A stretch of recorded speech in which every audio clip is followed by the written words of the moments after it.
Ashamar kafuun daawwattootaa fi hordoftoota maatii Muhaa Niwusii akkam jirtan nagaan keenya kan jaalalaa onneerraa madde bakkuma jirtanitti isinaa ga'u jenna. Daawwattootaa fi hordoftoota maatii Muhaa Niwusii oduu keenya ammaaf qabannee isinitti himuudhaan hammadhuma sagantaattis waliin kan turu ana Muhaa Oromooti. Hammadhuma sagantaattiin waliin turaan afeerraa keenya gamanumaan viidiyoo keenya like share gochuus hin dagatinaadha. Ajajaa waraana Itoophiyaa Fiild Maarshaal Biraanuu Juulaadha. Humni finxaaleeyyii naannoo Amaaraa fi Oromiyaa keessa immoo socho'an sadarkaa yaaddoo hin dandeenyerra ga'aniiru jedhan. Waboo fi mootummaa gidduutti ammoo lolli jabaan gaggeeffamu itti fufee jira. Yeroo dheeraa booda ammoo gama mootummaa Itoophiyaatiin lola Oromiyaa fi Amaaraa keessatti deemaa jiru irratti injifannoo argachuu Fiild Maarshaal Biraanuu Juulaa dubbatanii jiru. Ajajaa waraana Itoophiyaa Fiild Maarshaal Biraanuu Juulaadha. Kana kan jedhan ammoo yeroo humni waraana biyyattii naannoo Amaaraa keessatti bobba'uudhaan hidhattoota fannoo Amaaraa irratti ammoo tarkaanfii fudhataa jiruttidha. Ajajaan humna waraanaa Fiild Maarshaal Biraanuu Juulaa akka jaanitti tarkaanfii humni waraanaa fudhataa jiruun rakkoon nageenyaa mudatee ture fooyya'aa jira jedhan. Lola Oromiyaa keessatti gaggeeffamaa jiruun humnoota waraana bilisummaa Oromoo waboo akka yaaddoo nageenya biyyaa hin taanes goonee jirra jedhanii dubbatanis humna Amaaraatii waliin ammoo walitti qabanii garuu ammoo bal'inaan eessatti waboo akka injifatanii fi magaalota kamfaa keessaa ammoo akka baasanis ifatti hin dubbanne Fiild Maarshaalichi dhimma fannoo Amaaraa irratti ammoo akka jaanitti gaafii uummata Amaaraa akka dahootti ammoo fayyadamuudhaan fedhiisaa humnaan galmaan gaachuudhaaf qaama socho'aa ture irratti ammoo tarkaanfiin fudhatamaa ture. Bu'aa argamsiisee jira jedhan fannoo Amaaraa baananii Fiild Maarshaalichi itti dabaluudhaan finxaaleeyyiin naannoo Amaaraa fi Oromiyaa keessaa ammoo socho'an sadarkaa yaaddoo hin dandeenyerra ga'anii jiran jedhan. Kana jechuun isaanii ammoo Fiild Maarshaal Biraanuu Juulaadha.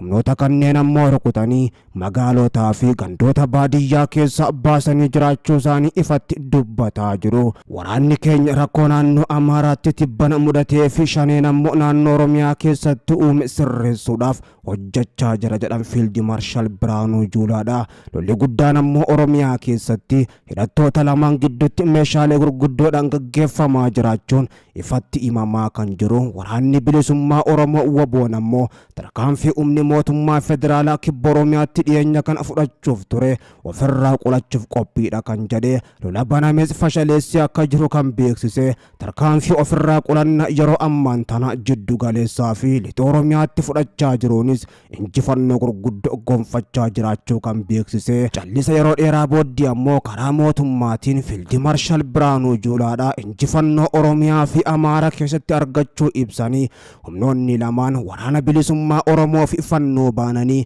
akka yaaddoo hin taanes goonee jirra injifannoos gonfannee jirra. Humni waraanaa keenya ammallees tarkaanfii itti fufa jechuudhaan kan dubbatan Fiild Maarshaal Biraanuu Juulaa humni fannoo Amaaraa dhiyeenya ammoo magaalota naannoo Amaaraatii fi gandoota baadiyyaa hedduu keessattis tarkaanfiin fudhachaa jiruun injifannoo argadhe jechuudhaan guyyootaan duras kan beeksise. Gama biraatiin ammoo ajajoota waraanaa ol aanoo dabalatee taankoota booji'uudhaa fi amma ammoo helikooftara dho'uttis deemee akka jiru fannoon kan beeksise. Kuni ammoo waan tokkollee waan lafarra jiru miti jechuudhaanis Fiild Maarshaal Biraanuu Juulaa ifatti kan dubbatan. Dhugumatti ajajoota waraanaa ajjeefna jaanii dubbachaa jiru akkasuma taankoota boojinee helikooftaraas qabannee jirra kan jaan kuni ammoo propagaandaa sobaati. Kanaan ammoo ummata Amaaraa dhamaasaa jiran jechuudhaan Fiild Maarshaal Biraanuu Juulaadha kan dubbatan ifatti. Dhugumatti booji'anii yoo jiraatan mul'isuu qaban jechuudhaanis dubbatanii jiru. Haa ta'u malee lola Oromiyaa keessatti gaggeeffamaa jiru gubbatti Fiild Maarshaalichi ifatti ammoo waan adda baasanii dubbatan qabaachuu baatanis waraana bilisummaa Oromoo waboo yaaddoo akka hin taane goonee jirra qofas jedhanii jiru. Haa ta'u malee ammoo waraanni bilisummaa Oromoo waboon tarkaanfii ofirraa qolannaa fudhachaa ture booda ammoo deebisee humnoota mootummaa haleeluudhaan buufataalee waraana mootummaa lixa dabalatee kibbaa fi amma jiddu galeessaatti danuu barbadeessuudhaan fuuluma durattis adeemaa jiraachuu waraanni bilisummaa Oromoo waboon gama isaatiin beeksisee jira. Gaanfa Afrikaatti ergama addaa Ameerikaa kan ta'an Maayik Haamar lola Oromiyaa keessatti deemaa jiru mariin akkaataa furamuu danda'an irratti dubbachuudhaaf gara Itoophiyaatti imaluudhaaf akka jiran barame.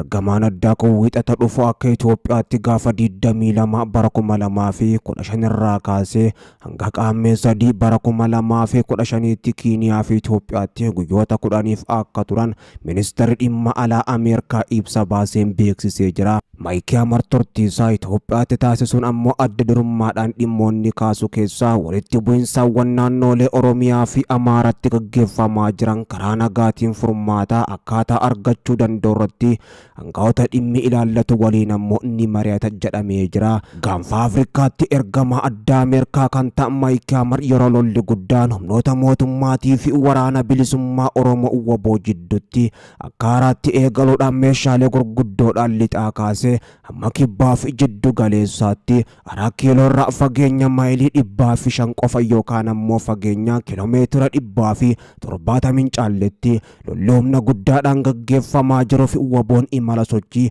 gara magaalota gurguddoo eegaluun himametti ammoo gara magaalaa muddama jala seenuuf deemtuu Finfinneetti imaluudhaaf dirqamuun isaanii himamee jira. Walitti bu'iinsaawwan naannoolee lamaan naannoo Oromiyaa fi Amaaraa keessatti itti fufanii jiraniin namoonni nagaa baay'een ajjeefamuudhaaf madaa'uun himamaa kan jiru yoo ta'u, ergamaan addaa kunis ammoo eegumsi namoota nagaaf taasifamu barbaachisaa ta'uusaa irratti hangafoota Itoophiyaatiif akka kaasu gabaasni ministeerri dhimma alaa Ameerikaa baase ni mul'isa. Ergamaan addaa kun osoo gara biyyoota lamaan Itoophiyaa fi Kiiniyaatti imala hin taasisin dura ammoo wal waraansi naannoolee Oromiyaa fi Amaaraa keessatti deemaa jiran karaa nagaan ammoo fala akka argatan akkaataa Ameerikaa fi gamtaan Awurooppaa gargaaruu danda'an irratti ammoo hangafoota gamtichaa waliin mari'atee ture. Maayik Haamar turtii hagayya 13 hanga 20tti biyyoota Awurooppaa keessatti Swiidinii fi Biraazilsitti ammoo taasiseen hangafoota gamtaa Awurooppaa waliin waraana Oromiyaatti deemaa jiru dabalatee waliigalteen Piriitooriyaa carraaqqii waloo guutumatti ammoo hojiirra oolchuu taasifamaa jiru irratti mari'atanii jiru. Ji'a Eblaa gara dhumaa mootummaa Itoophiyaa fi waraana bilisummaa Oromoo gidduutti mariin nagaa biyya Taanzaaniyaa odola Zanzibar irratti ammoo gaggeeffamee ture. Dhimmoota ijoo muraasarraa kana fi ammoo wantoota hedduu irratti wal hubannaan uumamu gareen lamaanuu ammoo ibsa baasanii turan. Qaamoleen lamaan marii jalqaba taasisaniin booda ibsa qophatti baasaniin ammoo marsaa jalqabaan wal hubannaan gaarii jiraachuu himuudhaan karoo fuulduratti mariin nagaa itti fufuu akka qabu waliigaltee irra ga'uu isaanii ibsanii turan. Haa ta'u malee marii nagaa marsaa duraa Taanzaaniyaatti gaggeeffameen booda walitti bu'iinsi naannoo Oromiyaa keessa ture daranuu ammoo hammaachuun itti fufee jira. Mariin gara fuula duraatti WBO fi mootummaa jidduutti ni gaggeeffama jedhame irratti ammoo walii galames hanga ammaatti kan hin gaggeeffamin jiraachuu qofa osoo hin taane yoomii fi eessatti akkati ammoo wanti beekame tokkolleen hin jiru. Walitti bu'iinsa naannoo Amaaraa keessatti raayyaa ittisa biyyaa fi hidhattoota fannoo finxaaleeyyii Amaaraa gidduutti deemaa jiru mariin furuudhaaf carraaqqiin ammoo taasifamaa jiraachuu ministeerri dhimma alaa Itoophiyaatii fi itti aanaan ministeera muummee Itoophiyaa obbo Dammaqaa Mokkonnoon torbee darbee ammoo dubbatanii turan. Maayik Haamar waliigaltee nagaa Piriitooriyaa ji'a 11 dura ammoo mallattaa'e waraana Tigraay waggaa 2 ture dhaabsise raawwiin isaa maal akka fakkaatu irrattis hangafoota waliin dubbachuudhaaf jiran jedhamee jira. Ergamaan addaa kun turtiisaa biyyoota kanneen keessatti guyyoota 10 ammoo taasisuun hangafoota Keeniyaa fi Itoophiyaa, gamtaa Afrikaa, Igaadii fi jaarmiyaalee idil-addunyaa biroo waliin ammoo wal arguudhaan dhimma waraana bilisummaa Oromoo WBO fi waraana Itoophiyaatti deemaa jiru irrattis ni mari'atan jedhamee jira. Waraanni bilisummaa Oromoo WBO fi humnoonni mootummaadhaa kokkee wal qabus akkuma itti fufanitti jiru. Waraanni bilisummaa Oromoo WBO'n humni mootummaa guddaan kibba Oromiyaa fi lixa Oromiyaatti lola hamaa gubbatti gaggeessaa ture fashaleessuu erga beeksisee booddee imala isaa gara giddu galeessa biyyattiitti jalqabee jiraachuunis beekamee jira. Waraanni bilisummaa Oromoo WBO'n zoonii lixaatii fi kibbaa humni guddoon ammoo daandiiwwan gurguddoo bosonaa fi laggeen qaxxaamuruudhaan gara giddu galeessaatti humna guddoodhaan yoo sochoosu mul'atee jira.